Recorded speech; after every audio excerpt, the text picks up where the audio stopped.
לא הבנתי את תימני. לא, אני מתפלל רק בבית כנסת תימני. אוקיי. בית כנסת עץ חיים בכפר סבא. עץ חיים. שכונת גאולים. אוקיי. אני מתפלל רק בתימנית, כי שם הלכתי. אז זה מה שאני מכיר.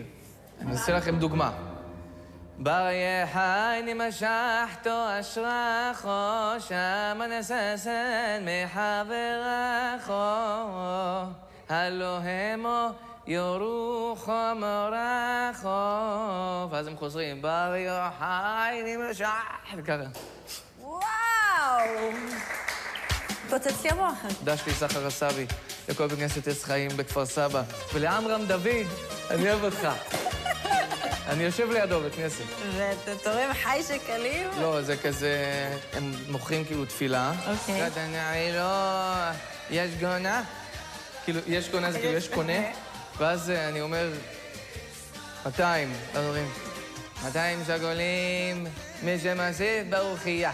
ואז כאילו זה כמו אוקשן, כאילו מבחינה פומבית. ואז הוא אומר, אין מי שיוסיף, סגן נודה, מר ליבירן.